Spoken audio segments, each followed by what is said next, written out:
안녕하세요. 전 37살 직장인입니다. 현재 5살 된 딸과 전업주부인 아내, 이렇게 셋이 살고 있습니다.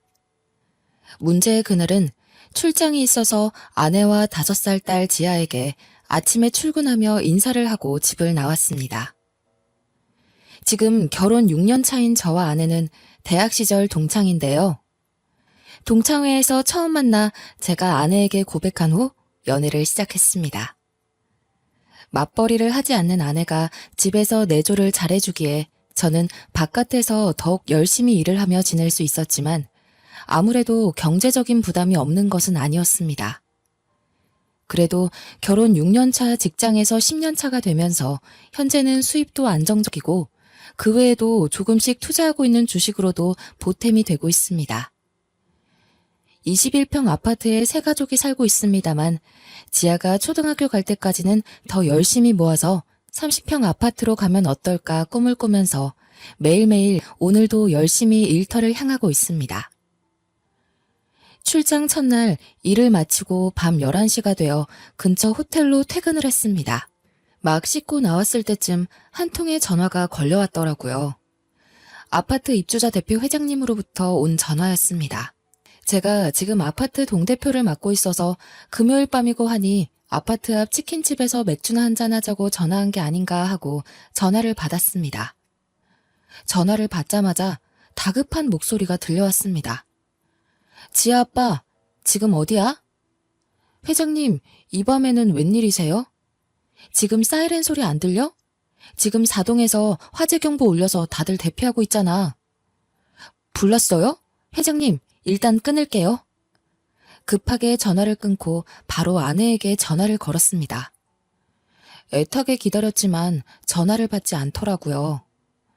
다시 전화를 걸었는데 전원이 꺼져 있다는 음성만 들리더군요. 순간 불안한 예감이 머릿속을 왔다 갔다 해서 저는 바로 옷을 챙겨 입고 나가면서 회장님께 전화를 걸었습니다. 지아 아빠, 지금 대체 어디야, 이 난리통에. 회장님, 지금 출장을 와 있어요. 아내가 전화를 받지 않네요. 혹시 위험하지 않으시면 제발 저희 집 확인 좀 부탁드립니다. 비밀번호는 4424입니다. 아휴, 알았어. 일단 내가 가능한지 올라가 볼게. 전화를 끊고 호텔 앞에 서 있던 택시에 급하게 올라탔습니다. 기사님, 지금 수원으로 최대한 빨리 가주세요. 집에 불이 났다고 연락이 왔어요. 다급한 저의 요청에 기사님은 제가 타고 안전벨트를 매자마자 달리기 시작하셨습니다. 차 안에서 함께 출장을 갔던 부장님에게도 전화해서 상황을 설명하는 순간에도 심장이 너무 뛰어서 입으로 튀어나오는 줄 알았습니다.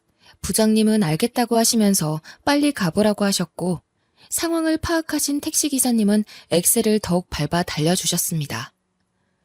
그렇게 평소 승용차로 50분 정도 걸리는 거리인 코엑스에서 수원역까지 정확히 17분 만에 날아왔습니다.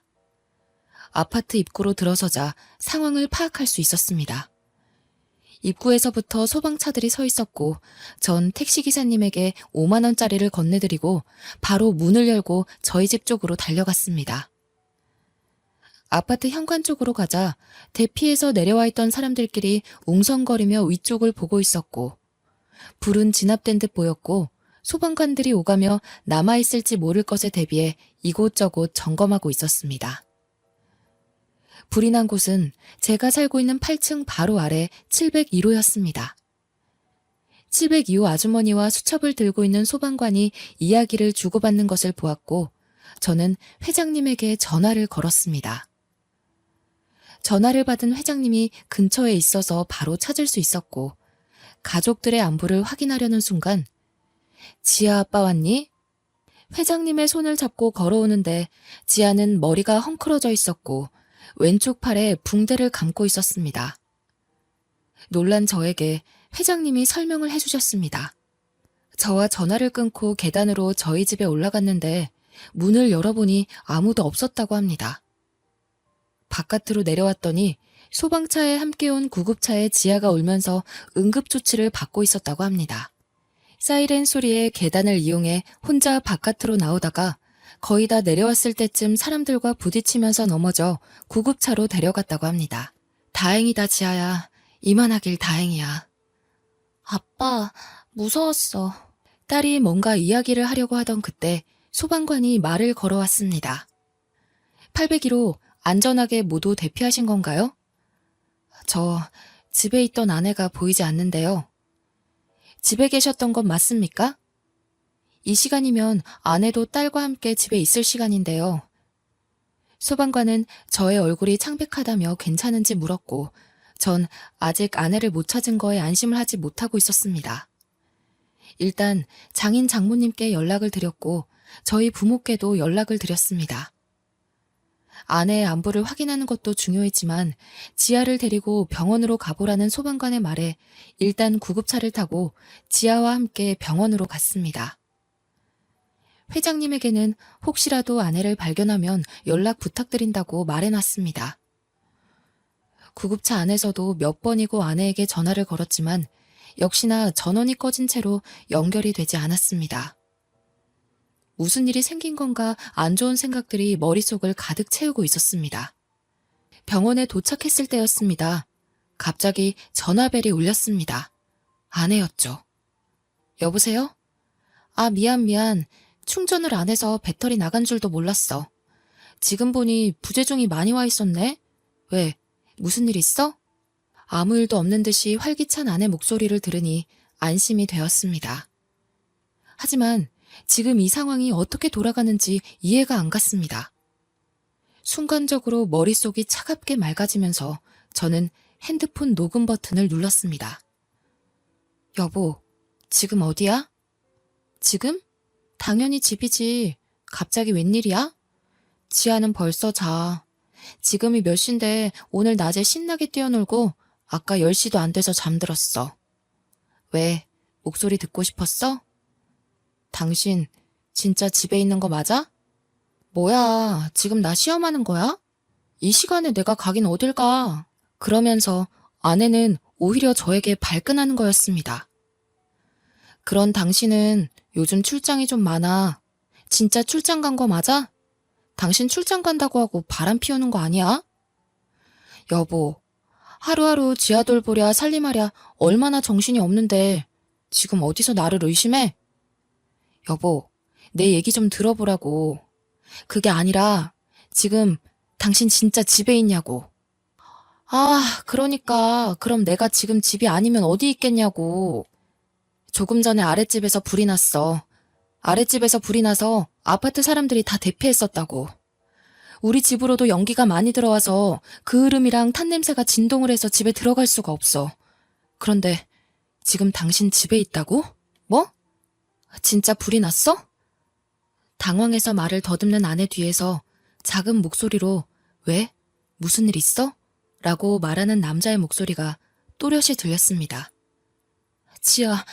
지아는 괜찮아? 괜찮냐고! 엄마 없이 혼자서 대피하다가 계단에서 넘어져서 팔을 다쳤어. 지금 병원에 있어. 그런데 당신 지금 어딘데? 도대체... 근데 나 지금 옆에 있는 남자 목소리 다 들었어. 지아가 엄마 찾으니까 당장 병원으로 와.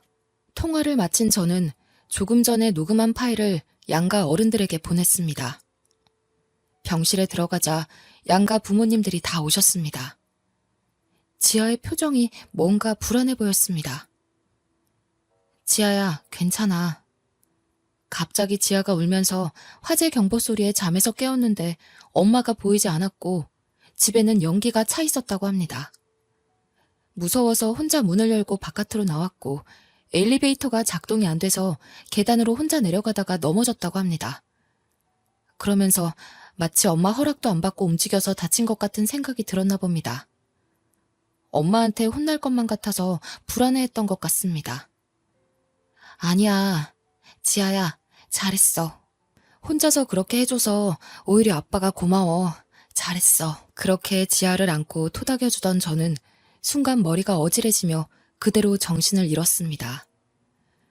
다음날 눈을 떠보니 병원 침대였습니다. 옆에는 지아와 제 어머니가 계셨습니다. 나 어제는 진짜 놀랐잖아. 얼마나 긴장하고 있었길래 병원에 와서 쓰러져? 그나마 다행이야. 처음 불이 난 걸 전화를 들었을 때부터 집에 왔을 때, 지아를 찾았을 때, 그리고 아내와 함께 있던 남자의 목소리를 들었을 때까지. 충격의 연속에 제가 많이 놀랬나 봐요. 잘 참고 오다가 한순간 긴장이 풀어지면서 기절을 하고 말았던 겁니다. 지아는 다행히 골절은 아니어서 팔에 임시로 했던 깁스는 제거했습니다. 걱정하는 지아에게 미소로 안심시켜 주었습니다만 제 마음속에는 아직 아내의 일이 신경 쓰였습니다. 그때였어요. 병실 문이 열리고 아내가 들어왔습니다. 그리고 지아에게 먼저 인사를 건넸지만 지아는 할머니 품에서 떨어지지 않았고 엄마를 쳐다보지 않았습니다. 아내가 저에게 말했습니다. 어떻게 된 거야? 걱정했잖아. 생각보다 멀쩡해서 다행이야. 어서 일어나서 퇴원하자. 지아야, 엄마랑 아빠랑 할머니랑 맛있는 거 먹으러 가자. 당신 갑자기 어제는 뭐 하자는 거야? 그니까 당신이 출장 거짓말하고 바람 피웠잖아. 뭔 소리야? 난 출장이었다고 회사에 확인해 보던가. 간밤에 아내는 그 남자와 이렇게 거짓말하자고 뻔뻔하게 입을 맞췄나 봅니다. 그러자 아내는 자기는 간밤에 쇼핑을 하러 갔었다고 하면서 말도 안 되는 이야기들을 지어내려고 했었지만 그럴 때마다 결론은 앞뒤가 맞지 않아 난처한 표정을 보였습니다.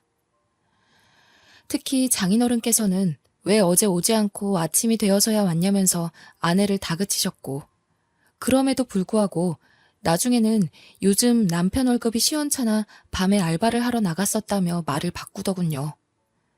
이 핑계 저 핑계 대는 아내에게 그만하라고 병원이 떠나가도록 큰 소리로 호통치셨습니다.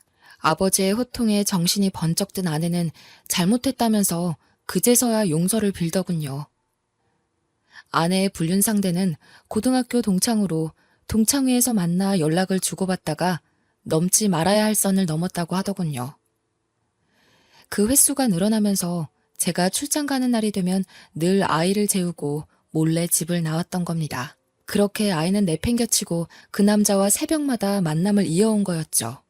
교감 선생님으로 정년 퇴직하신 장인어른의 호통에 아내는 그 어떤 반론도 하지 않고 불륜을 저지른 것에 대한 책임을 지고 저와 이혼을 했습니다. 장인어른은 지아 교육을 위해 쓰라며 위자료로 큰 돈을 보내주셨고 그동안 전업주부였던 아내는 이제 다시 일자리를 알아보면서 지아의 양육비를 보내야 하게 되었습니다. 화재 이후 아파트의 보수를 다 마치고 지아가 그날의 일에 대해 트라우마가 남아있는 것 같아서 그 집을 처분하고 대출을 받고 부모님의 도움을 받아 더 넓은 50평대 아파트로 이사했습니다. 지금은 할머니, 할아버지와 지내고 있어서 지아의 마음이 많이 안정적으로 돌아온 것 같습니다. 사람의 앞날은 누구도 알 수 없는 것 같습니다. 하필 그날 아랫집 아주머니가 빨래를 삶는다고 올려놓고 방에서 드라마 삼매경에 빠졌던 것이 생각보다 큰 불길에 아파트 전체가 대피하는 사태가 발생했고 그로 인해 은밀하게 이어져 왔던 아내의 불륜 행각이 꼬리를 잡히게 되었습니다. 이런 걸 볼 때 사람은 항상 착하게 살아야 하는데 저희 아내는 그렇지 못했죠. 아무도 모른다고 생각하겠지만 하늘은 알고 있다고 생각합니다. 제 이야기는 여기까지입니다. 감사합니다.